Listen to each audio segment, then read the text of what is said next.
स्वागत है आपका, आपके साथ मैं हूं रवि मिश्रा। नमस्कार, स्वागत है आपका रिपब्लिक बिग स्कैश स्टूडियो में। मैं आपके साथ श्वेता श्रीवास्तव। प्रधानमंत्री नरेंद्र मोदी किसानों को आज संबोधित करने वाले हैं। कृषि मंत्री ने किसानों को चिट्ठी लिखी है और साथ ही कहा है कि चिट्ठी जरूर पढ़ें। ये प्रधानमंत्री मोदी ने कहा, किसानों से कहा है कि इस चिट्ठी को पढ़िए, समझने की कोशिश करिए। किसानों से विनम्र संवाद का ये प्रयास है, प्रधानमंत्री मोदी ने कहा है। तो जो चिट्ठी लिखी गई है केंद्रीय कृषि मंत्री नरेंद्र सिंह तोमर की तरफ से किसानों को संबोधित करते हुए, उसको लेकर के प्रधानमंत्री ने अपील की है अन्नदाताओं से कि आप कृषि मंत्री की चिट्ठी को जरूर पढ़ें और इस चिट्ठी को पढ़ करके समझें कि सरकार आपसे किस तरीके से संवाद कायम करना चाहती है। इसके अलावा प्रधानमंत्री खुद भी आज मध्य प्रदेश के किसानों को संबोधित करने वाले हैं। दोपहर 2 बजे प्रधानमंत्री का ये संबोधन हर लिहाज से बेहद अहम, क्योंकि किसानों के बीच जो भ्रम की स्थिति है उसको दूर करने की कोशिश लगातार केंद्र सरकार की तरफ से की जा रही है। हमारे साथ हमारे सहयोगी भी जुड़ चुके हैं। इस वक्त सिंगू बॉर्डर से अंजू हैं, दिल्ली नोएडा बॉर्डर से जितेंद्र हमारे साथ जुड़े हैं, यूपी गेट से गौरव हैं और राजस्थान हरियाणा बॉर्डर से हमारे साथ अमरदीप जुड़े हुए। सबसे पहले गौरव के पास चलते हैं, यूपी गेट पे मौजूद हैं। गौरव, हम समझना चाहेंगे, देखिए दिन ब दिन निकलता जा रहा है, आज तो टेम्परेचर भी बहुत नीचे आ गया है। फिलहाल किसान क्या कह रहे हैं? प्रधानमंत्री की अपील है कि जरा चिट्ठी तो पढ़ लीजिए। बहुत ही कोशिश हो रही है, विनम्र संवाद करने की कोशिश हो रही है। कृषि मंत्री ने पत्र लिखा है आप लोगों को। बिल्कुल, देखिए केंद्र सरकार और उसकी मशीनरी जो है वो कृषि कानूनों के फायदे बता रही है। वहीं दूसरी तरफ जो है वो किसान, अगर आप देखें तो जगह जगह पर आज, क्योंकि ठंड बेहद ज़्यादा ठंड है और इस कड़ाके की ठंड में भी जो किसान हैं वो डटे हुए हैं और उनकी जो मौजूदगी है वो सभी अलग अलग बॉर्डर्स पर। यूपी गेट की बात करें, देखिए तमाम किसान जो हैं यहाँ पर मौजूद हैं और वो इस ठंड में भी अपनी भीष्म प्रतिज्ञा के साथ डटे हुए हैं। ये बताइए, आप लोग पूरी भीष्म प्रतिज्ञा के साथ डटे हुए हैं कि जब तक कानून वापस नहीं हो जाएंगे आप जाएंगे नहीं।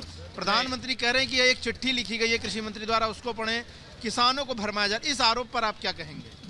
इस आरोप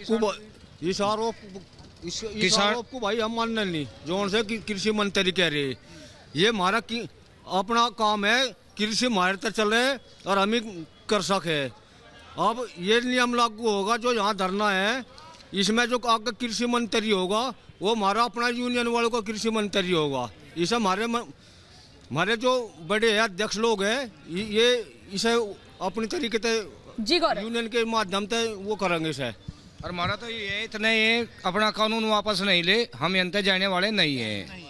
ये देखिए, ये बात जो पिछले 22 दिन से आज 23वां दिन है, लगातार किसान अपनी बात पर अड़िग हैं कि क्या जो कानून है उनको वापस लिया जाए। ऐसे में समाधान का रास्ता सरकार कैसे देखती है? सरकार गौरव, और किसानों को इससे कम कुछ भी मंजूर नहीं है। मैं लौटूंगी आपके पास। अमरदीप भी हमारे साथ जुड़े हुए राजस्थान हरियाणा बॉर्डर से, उनका रुख कर लेते हैं। अमरदीप, 23वां दिन है किसानों के आंदोलन का। आज प्रधानमंत्री की कोशिश यही है कि संवाद के जरिए जो ये पूरा का पूरा आंदोलन है उसे खत्म किया जा सके, सरकार उनके सवालों के जवाब संवाद के जरिए दे। लेकिन क्या कह रहे हैं किसान राजस्थान हरियाणा बॉर्डर के? सुनवाइए हमारे दर्शकों को।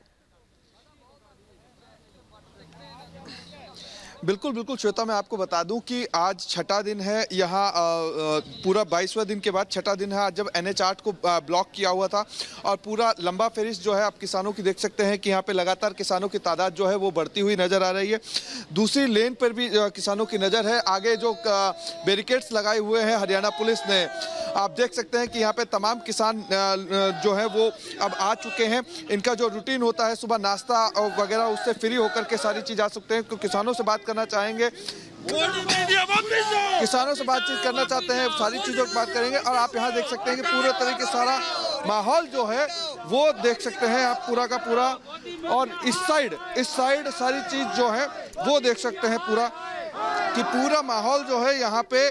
आप पीछे की तरफ अगर देखेंगे तो सारी चीजें हरियाणा पुलिस की पूरी देखेंगे तो आपको सारी चीजें मिल जाएंगी।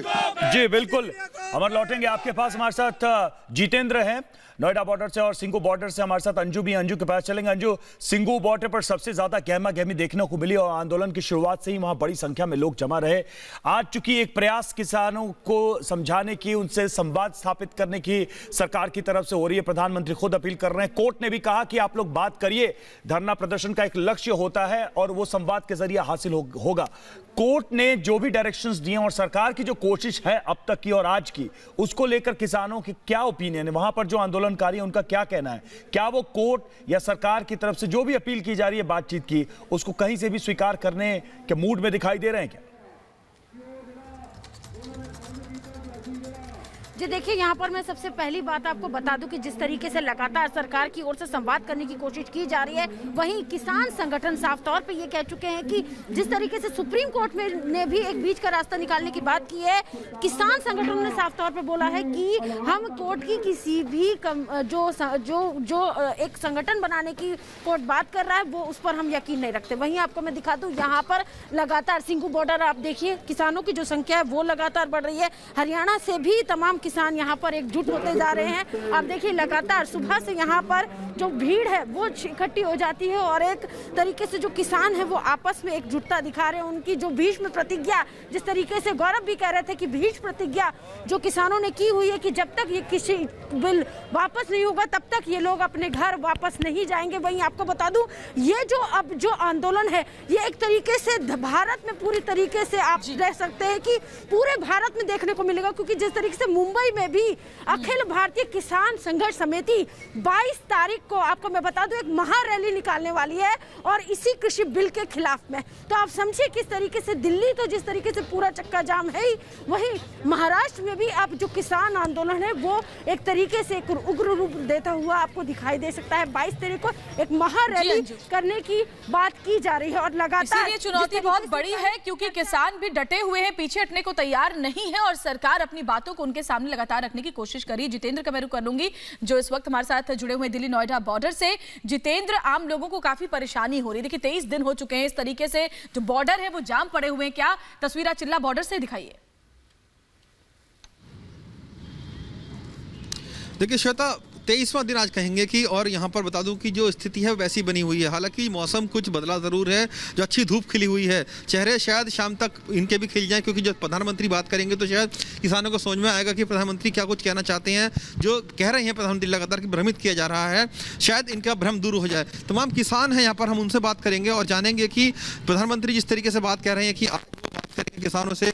कुछ किसान नेता हैं, प्रदेश अध्यक्ष यहाँ पर है हमारे साथ। कुलदीप जी, आप बताइए कि आज प्रधानमंत्री खुद बात करना चाह रहे हैं किसानों से, वर्चुअल मीटिंग करेंगे, क्या लगता है? प्रधानमंत्री एक बात कह रहे हैं कि किसानों को भ्रमित किया जा रहा है, क्या वाकई में भ्रमित किया जा रहा है किसानों? देखिए, किसानों को भ्रमित नहीं किया जा रहा है। हम ये कह रहे हैं कि प्रधानमंत्री जी को भ्रमित किया जा रहा है, या प्रधानमंत्री जी समझना नहीं चाहते किसानों की बात, वो सनकी हो चुके हैं। इसलिए मैं माननीय प्रधानमंत्री जी से कहूँगा कि ये आपका किसान है, आपका वोटर है, आपको इसने वोट दे के सरकार में बिठा रहा है। आप हमारी बात को सुनिए, इन बिलों को वापस लीजिए। जब सन 95 से किसान, लेकिन सरकार तो लगातार किसानों से बात कर रही है, तमाम जो बड़े बड़े मंत्री हैं उनके वो किसानों से बात कर रहे हैं, समझा रहे हैं कि इस बिल के क्या फायदे हैं, और वो लगातार कह रहे हैं कि जो बात किसानों को बताई गई है, दरअसल इस बिल की जो सच्चाई है वो किसानों को दूसरी तरीके से बताई गई है, भ्रमित कहीं ना कहीं किया गया। देखिए, हम भी किसान हैं और इस बिल को भ्रमित नहीं किया गया है। मैं ये कहना चाहता हूँ, किसानों को भ्रमित किया गया इस बिल को लेकर, ये कहना है उनका। विपक्ष जो लगातार भ्रम की स्थिति बना के दे रहा है आप लोग। हम भी किसान हैं, हम कह रहे हैं हमें भ्रमित नहीं किया गया, किसी ने भ्रमित नहीं किया। जिस दिन से लॉकडाउन में आप जब पूरा देश सोया हुआ था, पूरा देश बंद था, संसद बंद थी, और बंद संसद को खोलकर रात में आपने ये बिल पास किया, मसौदा तैयार किया। किसान बिल्कुल मानने को तैयार नहीं है। अलग अलग जगहों से हमारे रिपोर्टर्स लगातार तस्वीर दिखा रहे हैं, लेकिन हर जगह से किसानों का बस एक ही कहना है कि कानून को वापस लेने से कम उन्हें कुछ भी मंजूर नहीं है। तो मेरठ में